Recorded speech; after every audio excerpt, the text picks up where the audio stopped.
Class 11 last video में मैंने आपको जीपी के कुछ क्वेश्चंस एग्जांपल्स समझाए थे और आपने क्वेश्चन सोल्व भी किए होंगे, ठीक है, एक्सरसाइज के।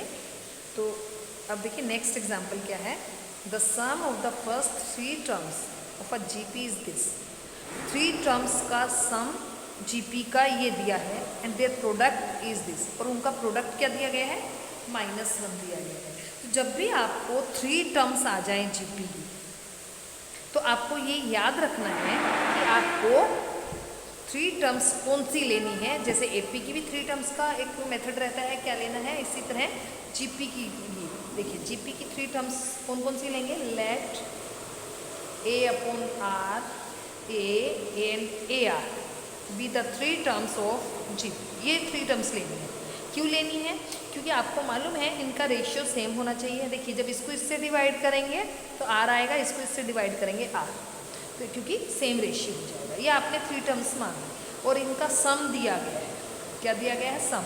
सम कितना दिया गया है, 13/12, और इनका प्रोडक्ट कितना दिया गया है आपको, -1।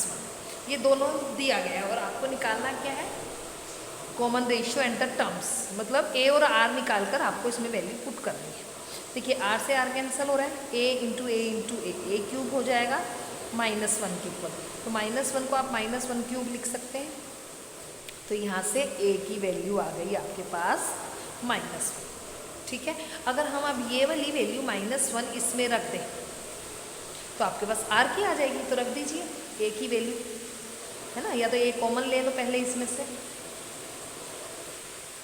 13/12। अब ए की वैल्यू इसमें रख दीजिए -1, रखिए -1 1/r + 1 + r = 13/12। माइनस अंदर ले जाएंगे और एलसीएम लेंगे तो क्या आएगा, -1 -r -r², और ये आ गया 13/12। इधर 13 इधर ले जाइए तो -12 -12r -12r² = 13r। इस पूरी साइड को उधर ले जाइए, +12 और 13 कितना हो जाएगा, 25 + 12 = 0। जब आप इसको सोल्व करेंगे देखिए कितना बनेगा, ये 12 और 12 144 चाहिए और आपको 25 चाहिए, तो 16 + 9 बन जाएगा। 16 + 9 इक्वेशन बन गई ना, ये क्वाड्रेटिक इक्वेशन। इसमें से 4r कॉमन है तो 3r + 4, इसमें से 3 कॉमन है 3r + 4, तो यहाँ से क्या बन गया, 4r + 3 और 3r + 4 = 0, ठीक है।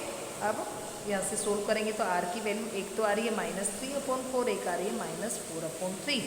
अब आप ये वैल्यू a की वैल्यू और r की वैल्यू इनमें रख दीजिए टर्म्स में। देखिए फर्स्ट a/r, a क्या है, -1, r मान लीजिए आपने लिया -3/4, तो -3/4, फिर ar कितना है, -3/4, इससे कैंसिल, 4/3 -1 और 3/4, ये टर्म्स आ गए। या जब आप -4/3 रखेंगे तो -4/3, तो देखिए 3/4 -1 एंड 4/3, देखिए सेम है, ठीक है। तो ये आपकी 3 टर्म्स आ गई, क्लियर। नेक्स्ट देखिए, find the sum of the sequence 7 7 7 7 7 up to n terms. हमको इनका क्या निकालना है, सम निकालना है। तो देखिए आप क्या करेंगे, 7 + 7 7 + 7 7 इनका आपको सम निकालना है। तो हमने इसको Sn मान लिया, अपनी तरफ से क्या मान लिया, Sn। अब आप क्या करेंगे, इसमें से 7 कॉमन लेंगे, ठीक है, अप टू n टर्म्स दिया गया।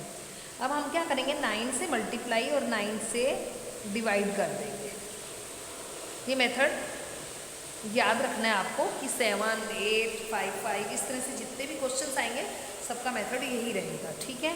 अब देखिए आप क्या करेंगे, क्योंकि ये एपी सीरीज़ या जीपी सीरीज़ नहीं बन रही है, इसको डिवाइड करेंगे, इसको हमको जीपी सीरीज़ में कन्वर्ट करना है। 9 को आप क्या लिख सकते हैं, 10 - 1, 100 को 99 को 100 - 1, इसको आप लिख सकते हैं 1000 - 1 अप टू n टर्म्स। अब देखिए फर्स्ट 10, 100, 1000 इनको आप अलग एक 100 plus 1000 up to n terms minus, देखिए -1 -1 -1 कितनी बार आएगी, -1 up to n terms.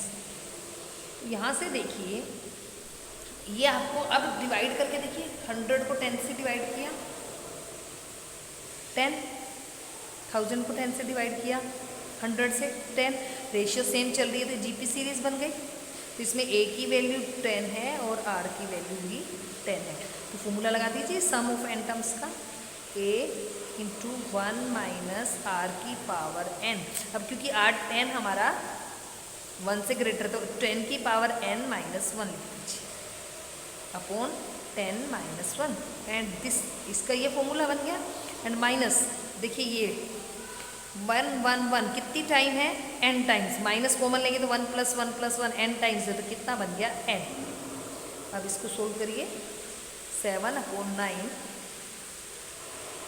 10 upon 10 minus 1 9, 10 की power n minus 1 minus n। या तो इसको एज इट इज छोड़ दीजिए या 7 अपॉन 9 से अंदर मल्टीप्लाई कर दीजिए, ठीक है। तो ये आपका हो गया क्वेश्चन सोल्व। अब नेक्स्ट देखिए, नेक्स्ट टॉपिक है हमारा जीएम। नेक्स्ट टॉपिक क्या है, जीएम। जीएम का मतलब होता है geometric mean. Geometric mean, geometric mean का मीनिंग क्या है, जैसे अर्थमेटिक मीन में क्या किया था हमने, प्लस किया था, प्लस किया था, a + b/2 किया था। अब देखिए इसी तरह ज्योमेट्रिक मीन में क्या होगा, ज्योमेट्रिक मीन में अगर हमको 2 नंबर्स का ज्योमेट्रिक मीन लेना है तो g से डिनोट करेंगे और √ab, a और b का अगर ज्योमेट्रिक मीन निकालना है तो दोनों को मल्टीप्लाई करके ऊपर क्या लगा दीजिए, √। अब देखिए g = क्या है, √ab, मतलब 2 नंबर्स को प्रोडक्ट किया और उनका स्क्वायर रूट ले लिया, ये होता है हमारा जीएम। अब नेक्स्ट एग्जांपल में देखिए क्या किया है, insert 3 numbers between 1 and 256 so that the resulting sequence is a GP. आपको 1 और 256 के बीच में कितने नंबर्स लिखने हैं, 3 नंबर्स, और जीपी सीरीज होनी चाहिए। इसी तरह हमने एएम भी निकाले थे, तो देखो क्या करना है, 1 दिया है और 256 दिया है, 2 नंबर्स दिए हैं, इनके बीच में 3 नंबर्स निकालने हैं आपको, G1 G2 और G3। उसमें हमने A1 A2 A3 लिखा था, ठीक है। अब देखिए टोटल कितने हो गए, ये 1 2 3 4 5, तो आपके पास ये 5 टर्म्स हैं और लास्ट टर्म मतलब T5 या L भी लिख सकते हो, कौन सी है आपके पास, 256, A कितना है, 1 है। तो हम जीपी सीरीज चल रही है, जीपी सीरीज का फॉर्मूला लगा दीजिए, A R की पावर n माइनस 1, n कितना है 5, 5 माइनस 1 इज इक्वल टू कितना दिया है 256, A की वैल्यू 1 दी गई है तो R की पावर 4 हो गया 256, 256 मतलब 4 की पावर 4 लिख सकते हैं, तो यहाँ से R की पावर इज इक्वल टू 4 की पावर 4, तो यहाँ से R की वैल्यू आ गई 4। अब ये R की वैल्यू 4 आप, हमको A भी मिल गया R भी मिल गया। अब जीवन देखिए, जीवन क्या है आपका, जीवन है सेकंड टर्म। सेकंड टर्म को क्या बोलते हैं, फर्स्ट A होती है तो सेकंड होती है A इंटू R, A 1 है R 4 है, तो कितना आ गया 4, G2 तो बनेगा AR स्क्वायर 1 इंटू 4 स्क्वायर, और G3 क्या बन जाएगा AR क्यूब 1 इंटू 4 क्यूब, तो 64। तो सीरीज बन गई 1 4 16 64 एंड 256, ये 3 नंबर्स हमने फाइंड आउट किए, ठीक है। And now what is the relationship between AM and GM। अब देखिए ये आपका ऑब्जेक्टिव बनता है कि AM और GM, AM क्या होता है A + b/2 और GM क्या होता है √AB, इन दोनों के बीच में क्या रिलेशन है, तो ये आपको याद रखना है कि AM is always greater than equal to GM, AM is always greater than equal to GM, this is the most important objective, okay. Next देखिए 18th एग्जाम्पल क्या दिया है, if AM and GM of 2 positive numbers A and B are 10 and 8, AM कितना है 10 है, GM कितना है 8 है, फाइंड द नंबर्स, हमको नंबर्स फाइंड आउट करना है, मतलब A और B की वैल्यू फाइंड आउट करनी है। AM की वैल्यू दी है मतलब अरिथमेटिक मीन, और GM मतलब ज्योमेट्रिक मीन दी गई है। देखिए AM कितना दिया है 10 और GM कितना दिया है 8, 2 नंबर्स का। तो AM का फॉर्मूला क्या होता है A + B/2 और GM का फॉर्मूला होता है √AB। तो यहाँ से AB की वैल्यू कितनी आ गई 8 का स्क्वायर करेंगे तो 64। यहाँ से A + B की वैल्यू आ गई 20। तो हम एक काम कर सकते हैं, हमको A और इन दोनों से AB की वैल्यू निकालनी है। तो या तो आप यहाँ से A की वैल्यू निकाल लीजिए 20 - B और इसमें पुट कर दीजिए, क्या हो जाएगा 20 - B × B = 64। 20B - B² = 64। B² - 20B + 64 = 0। ये फैक्टर्स बन रहे हैं शायद आपके 16 और 4। देखिए B 16 4 ज़ा एंड 64 एंड 20। तो B की वैल्यू आ गई 4 और 16। अगर B की यहाँ पर 4 रखोगे तो A की 16 आ जाएगी 20 - 4। और अगर B की 16 रखोगे तो 20 - 16 4। दैट मीन्स नंबर्स क्या आ गए A और B 4 एंड 16 या 16 और 4। ये दो नंबर्स आ गए, यही आपको फाइंड आउट करना था।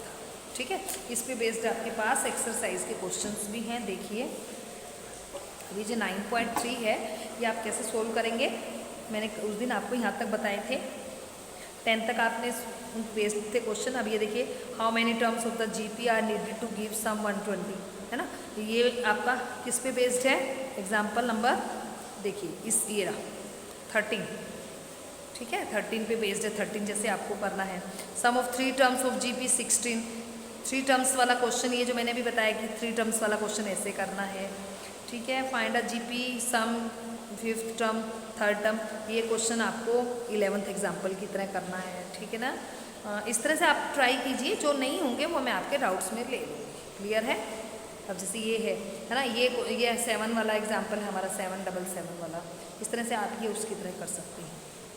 क्लियर। तो और ये नेक्स्ट लास्ट एक्सरसाइज हमारे सिलेबस में नहीं है। तो ये चैप्टर आज आपका कंप्लीट हो गया है। तो आप इसकी समरी जरूर पढ़ेंगे क्योंकि मेन ऑब्जेक्टिव समरी से ही निकलते हैं। क्लियर है। तो अब आज हमारा ये चैप्टर कंप्लीट हो गया।